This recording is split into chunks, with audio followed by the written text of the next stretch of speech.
You are about to take another green energy adventure with me, Jay Nygaard, the Turbine Guy.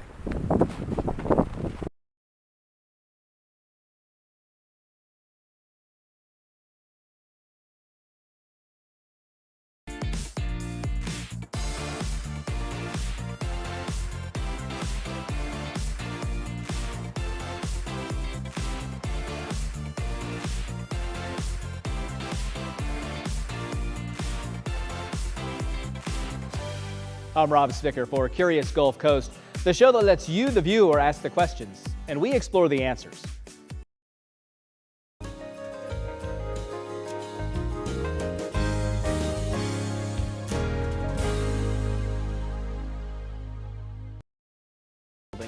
But what is a current homeowner to do to take advantage of solar options on existing houses? Tim Osborne asked Curious Gulf Coast about the future of solar energy in new and existing housing communities. Hello, I'm Tim Osborne from North Fort Myers. In thinking about tapping into the huge resource of South Florida, solar power, I wonder if we shouldn't be building homes and commercial buildings and schools and libraries that are solar ready so that as photovoltaic panels become more cost effective, they can easily be added to those buildings. Things like pitching the roof at the most appropriate angle for a solar collection, putting the maximum number of square footage in the south face of the roof, and also not having roof penetrations like chimneys and skylights. If these things could be done, they would allow rapid conversion to solar power for all the new construction going on. Is this practical, and how can this be done?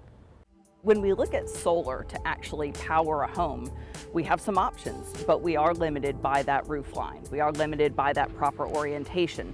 So you may or may not be able to generate the amount of power you need for that house.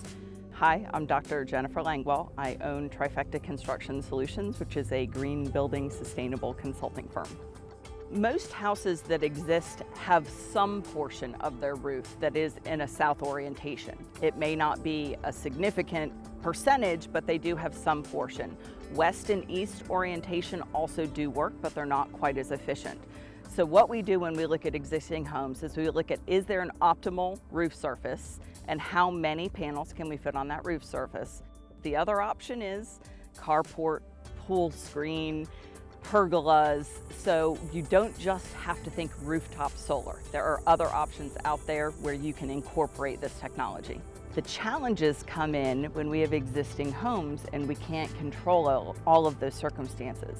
We may have a street or infrastructure or an existing roof line, and you actually need quite a bit of photovoltaics, of solar panels, to be able to generate the power that you need.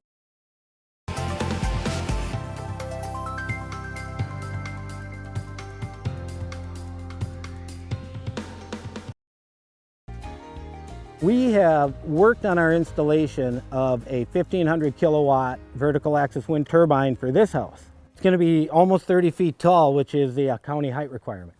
Hi, I'm Jay Nygaard, and I'm from Orono, Minnesota, but we are also lucky enough to have a home on Pine Island.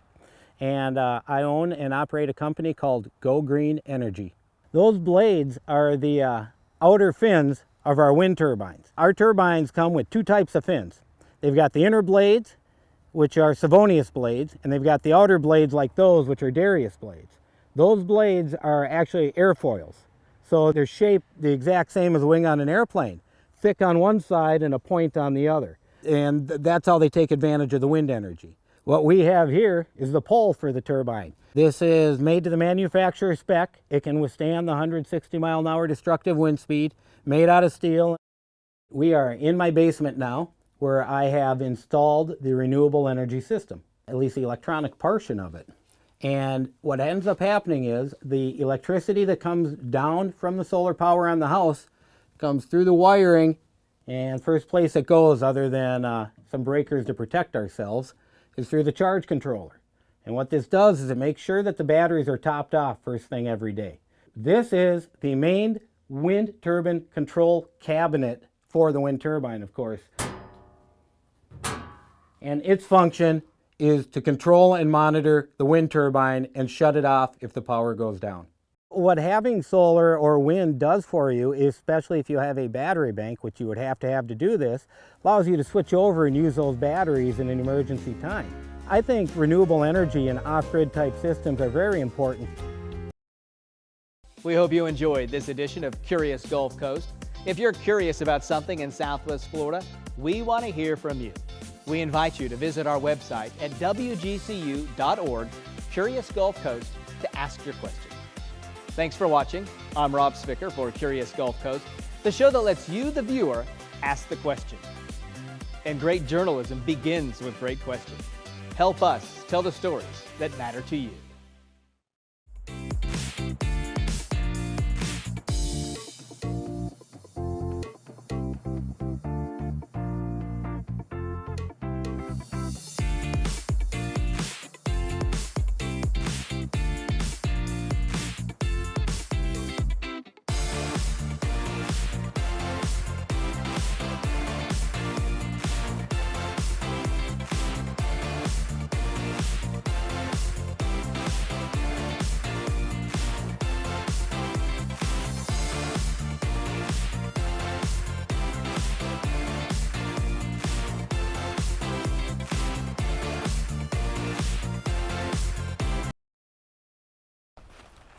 Well, thanks for joining us once again for a green energy adventure with me, the Turbine Guy. And if you have any questions for me or you want to contact me about something, you can always find me at my website, gogreenenergyonline.com, gogreenenergyonline.com, and find my email address on the contact page.